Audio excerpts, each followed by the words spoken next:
အားလုံးပဲမင်္ဂလာပါ SPT Edition တွေကနေပြီးတော့ပြန်လည်ကြိုဆိုလိုက်ပါတယ်ဗျဒီကနေ့မှာတော့ဗောနော်ကျွန်တော်တို့အသစ်ထွက်ရှိလာပြီးတော့ဗောနော်ကျွန်တော်တို့100ရာခိုင်နှုန်းပတ်စံပေးတဲ့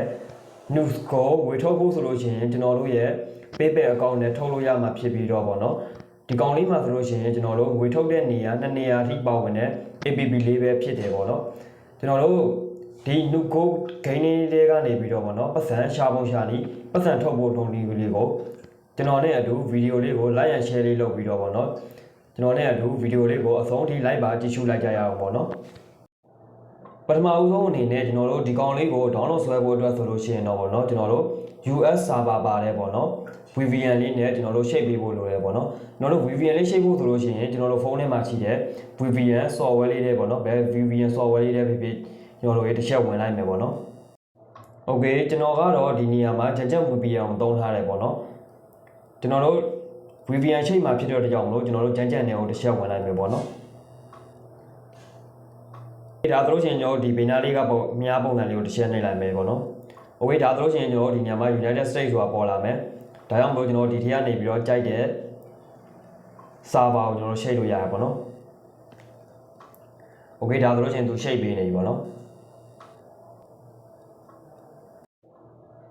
Okay ဒါဆိုလို့ရှိရင်ကျွန်တော်တို့ VPN လေးကို share ပြီးသွားပြီဆိုလို့ရှိရင်တော့ဗောနော်ကျွန်တော်တို့ဖုန်းထဲမှာရှိတဲ့ Play Store software လေးတွေကိုတစ်ချက်ဝင်လိုက်မယ်ဗောနော်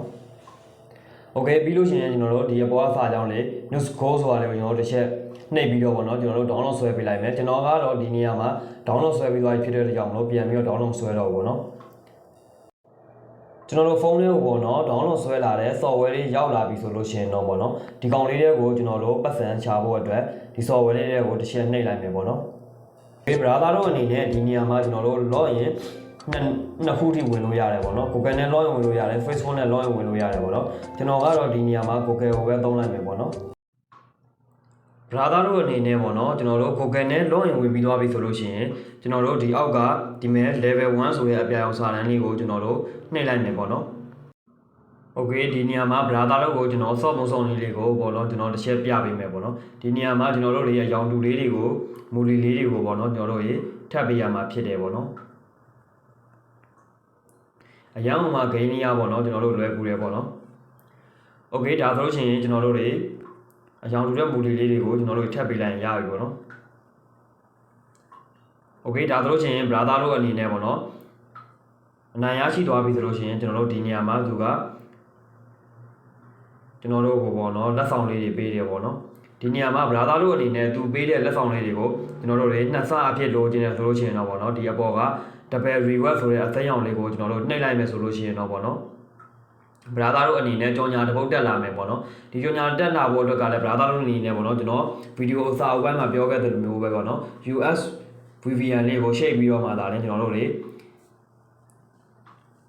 ကြော်ညာလေးကိုကြည့်ပေးမယ်ဆိုလို့ရှိရင်တော့ပေါ့နော် browser တို့အနေနဲ့ coin ကိုတော်တော်များများရရှိမှာဖြစ်တယ်ပေါ့နော်ဒီတော့ကတော့ဗီဒီယိုရှည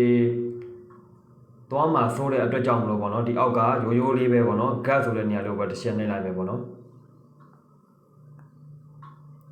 Okay ဒါဆိုလို့ချင်းကျွန်တော်တို့ရဲ့အကောင့်ထဲကိုပေါ့နော်သူကဂိမ်းတစ်ပွဲနိုင်သွားပြီဖြစ်တဲ့အတွက်ကြောင့်မလို့ကျွန်တော်တို့ကိုသူ့ရဲ့လက်ဆောင်လေးတွေကျွန်တော်တို့လည်းလာထည့်ပေးသွားရပေါ့နော် Okay ကျွန်တော်ကတော့နောက်တစ်ပွဲမစော့ပြတော့ဘူးပေါ့နော်ဒီအသေးပုံနေရာလေးမှာဆိုလို့ရှိရင် browser တို့ကိုသူကတနေ့ကို10ချိန်အထိပေးထားမှာဖြစ်တယ်ပေါ့နော်ဒီ10ချိန်ပြည့်သွားတော့ကုန်သွားပြီဆိုလို့ရှိရင် browser တို့အနေနဲ့ပေါ့နော်ဒီအသေးပုံနေရာလေးမှာကျွန်တော်တို့ဆွမ်းသားလိုမျိုးပဲပေါ့နော်ကြော်ညာကြည့်လို့ရမယ့်နေရာလေးပေါ်လာမယ်အဲ့ဒီကြော်ညာလေးတွေကိုကျွန်တော်တို့40ခုထိကြည့်ပေးမယ်ဆိုလို့ရှိရင် browser တို့အနေနဲ့ပေါ့နော်ဒီနေရာမှာအသေးပုံလေးက10အဖြစ်ပြန်လဲပြောင်းလဲသွားပြီးတော့ browser တို့အနေနဲ့ gain တွေကိုပို့ပြီးတော့ဆော့ရမှာဖြစ်တယ်ပေါ့နော်ပြီးရင်တော့ browser တို့အနေနဲ့အပေါ်ကဒီကောင်လေးကိုတစ်ချက်နှိပ်လိုက်မယ်ပေါ့နော် Okay ဒါဆိုလို့ရှိရင် browser တို့အနေနဲ့ဒီနေရာလေးကိုရောက်ရှိသွားမှာဖြစ်တယ်ပေါ့နော်ဒီနေရာမှာဆိုလို့ရှိရင် browser တို့အနေနဲ့ပေါ့နော်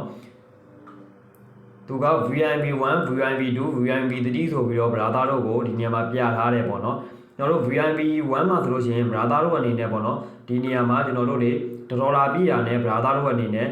ပတ်စံထုတ်လို့ရမှာပေါ့နော်ဒီနေရာမှာဆိုရင်ကျွန်တော်ကတော့ဒီနေရာမှာထိုင်းဘတ်နဲ့ပြနေတယ်ပေါ့နော်ဒီနေရာမှာ browser တို့ကမြန်မာနိုင်ငံကနေဆိုလို့ရှိရင်ဒီနေရာမှာ$လို့ပြနေမယ်ပေါ့နော် VIP2 ဆိုလို့ရှိရင် browser တို့အနေနဲ့$browser တို့ထဲမှာတော့ဘယ်လောက်ပြနေမလဲတော့ကျွန်တော်မသိဘူးပေါ့နော်ကျွန်တော်နေရာမှာတော့ဒီမဲ့သူက32ဘတ်တွေကြီးပြနေတယ်ပေါ့နော် Okay ကျွန်တော်တို့ဒီ VIP level ကိုလေးကိုကျွန်တော်တို့တင်ဖို့အတွက်ဆိုလို့ရှိရင်တော့ဗောနော်ဒီအောက်ကပေးထားတဲ့တုံးဆောင်ချက်ကလေးတွေကိုကျွန်တော်တို့တွေပြည့်အောင်လုပ်ပေးမယ်ဆိုလို့ရှိရင်တော့ဗောနော် brother တို့အနေနဲ့ဗောနော် VIP လေးတွေ1 2 3ဆိုပြီးတော့တဖြည်းဖြည်းနဲ့ brother တို့အနေနဲ့ level လေးတွေမြင့်လာမှာဖြစ်တယ်ဗောနော် Okay ပြီးရင်တော့ brother တို့အနေနဲ့ဒီဘေးနားလေးက tab ဆိုတဲ့နေရာလေးကိုတစ်ချက်နှိပ်လိုက်မယ်ဗောနော် Okay ဒါဆိုလို့ရှိရင် brother တို့အနေနဲ့ဒီနေရာမှာ daily test ဆိုတဲ့နေ့စဉ်လုပ်ဆောင်ချက်လေးတွေကို brother တို့အနေနဲ့တွေ့မြင်ရမှာဖြစ်တယ်ပေါ့နော်ဒီနေရာမှာ brother တို့အနေနဲ့ပေါ့နော်ဒီသူပေးထားတဲ့ daily test ကလေးတွေကိုကျွန်တော်တို့တွေပြည့်အောင်လုပ်ပေးလိုက်မယ်ဆိုလို့ရှိရင် brother တို့အနေနဲ့ဒီနေရာမှာသူက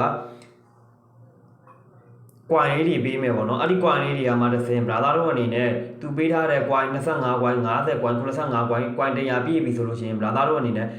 ဒီ25 coin မှာဆိုလို့ရှိရင် brother တို့အနေနဲ့တွေ့မြင်ရမယ့်လက်ဆောင်ပုံလေးရှိတယ်ပေါ့နော်သူတို့ကအဲ့ဒီ25 coin ပြည့်သွားပြီဆိုလို့ရှိရင် brother တို့အနေနဲ့လက်ဆောင်ပုံတစ်ပုံကို free for ခွင့်ရမှာဖြစ်တယ်ပေါ့နော်ဒီနေရာမှာ coin 50ပြည့်သွားပြီဆိုလို့ရှိရင်လည်းပေါ့နော် brother တို့အနေနဲ့လက်ဆောင်ပုံတစ်ပုံကိုသူကသူ့ရဲ့ coin limit ပြည့်တာနဲ့ brother တို့ကိုလက်ဆောင်ပုံလေးတွေကို free for ခွင့်ပေးမှာဖြစ်တယ်ပေါ့နော်ပြီးရင်တော့ပေါ့နော် brother တို့အနေနဲ့ပေါ့နော်ဒီအပေါ်က invite code ဆိုတဲ့နေရာလေးကိုတစ်ချက်နှိပ်လိုက်မယ်ပေါ့နော် Okay ဒါဆိုလို့ရှိရင် brother တို့အနေနဲ့ပေါ့နော်ကျွန်တော်ဗီဒီယိုအပေါ် down နားလေးမှာပေါ့နော်ကျွန်တော်ပြထားတယ်ပေါ့နော်အဲ့ဒီ code ကလေးကို brother တို့အနေနဲ့ထည့်ပေးလိုက်မယ်ဆိုလို့ရှိရင်ဒီနေရာမှာ brother တို့အနေနဲ့ free $1 ကို brother တို့အနေနဲ့အလကားရရှိမှာဖြစ်တယ်ပေါ့နော်ဒီနေရာမှာကျွန်တော်ရဲ့ code ကလေးကိုထည့်ပေးပြီးတော့ဒီအောက်ကအပြောင်စာကြောင်းလေး commit ဆိုအောင်နှိပ်လိုက်မယ်ဆိုလို့ရှိရင် brother တို့အနေနဲ့ free $1 ကိုရရှိမှာဖြစ်တယ်ပေါ့နော် Okay ဒါဆိုလို့ရှိရင်ဒီအောက်ကအဝါရောင်လေးနဲ့ပေါ့နော် invite ဆိုအောင်တစ်ချက်နှိပ်လိုက်မယ်ပေါ့နော်ဒါဆိုလို့ရှိရင် brother တို့ကဒီနေရာမှာ referral ရှာတဲ့နေရာကို brother တို့အနေနဲ့ရောက်ရှိသွားမှာဖြစ်တယ်ပေါ့နော်ဒီနေရာမှာ brother တို့အနေနဲ့ referral ရှာမယ်ဆိုလို့ရှိရင်တော့ပေါ့နော်ဒီ invite now ဆိုတဲ့နေရာလေးကိုတစ်ချက်နှိပ်လိုက်ပြီးတော့ပေါ့နော်ကျွန်တော်တို့တွေ copy content ဆိုတဲ့ဒီအဝါရောင်စာကြောင်းလေးကိုတစ်ချက်နှိပ်ပြီးတော့ပေါ့နော် brother တို့ကိုပေးပို့ခြင်းတဲ့သူရှိကိုပို့လိုက်ပြီဆိုလို့ရှိရင်အဲ့ဒီလူကပေါ့နော်ဒီ software လေးတက်ကိုဝယ်ပြီး game လေးတွေကစားပြီးတော့ပတ်စံရှာနေမယ်ဆိုလို့ရှိရင် brother တို့အနေနဲ့ auto ပေါ့နော်ပတ်စံလေးတွေရရှိမှာဖြစ်နေပေါ့နော် Okay ပြီးရင်တော့ပေါ့နော်ကျွန်တော်တို့တွေဒီနေရာမှာဒီအောက်ကပေါ့နော်လက်ဆောင်ပုံလေးကိုတစ်ချက်နှိပ်လိုက်မယ်ပေါ့နော်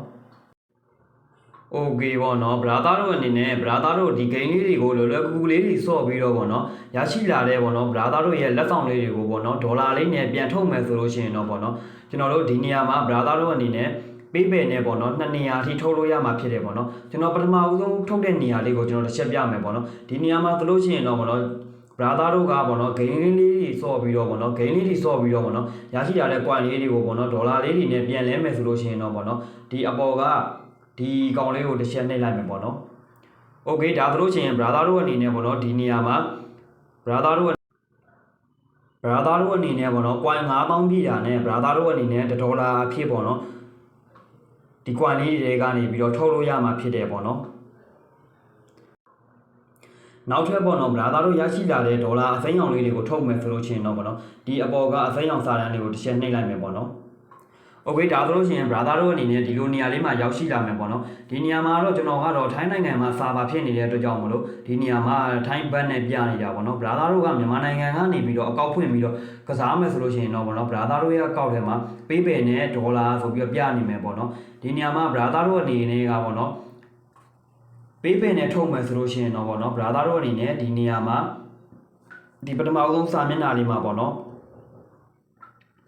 သူထုတ်လို့ရမယ် limit ကိုပြထားတယ်ပေါ့နော်သူထုတ်လို့ရတဲ့ limit ရောက်ပြီဆိုတာနဲ့ brother တို့အနေနဲ့ဒီနေရာမှာကျွန်တော်ကတော့ true money ဆိုပြီးတော့ပြနေတယ်ပေါ့နော်တကယ်ကတော့ brother တို့အနေနဲ့ဖုန်းထဲမှာဆိုလို့ရှိရင်တော့ PayPal နဲ့ပြနေမှာဖြစ်တယ်ပေါ့နော် PayPal နဲ့ PayPal Gmail လေးကို brother တို့တွေကရိုက်နေပြီးတော့ confirm ဆိုပြီးတော့နှိပ်လိုက်မယ်ဆိုလို့ရှိရင်တော့ပေါ့နော် brother တို့အနေနဲ့ brother တို့ရဲ့ PayPal account လေးတွေကိုပေါ့နော်ပတ်စံရောက်ရှိလာမှာဖြစ်တယ်ပေါ့နော်ဟုတ်ကဲ့ပါကျွန်တော်ရဲ့ဗီဒီယိုလေးကမိတ်ဆွေတို့အတွက်ကြိုးရှိရဆိုလို့ရှိရင်ကျွန်တော် YouTube channel လေးကို like and subscribe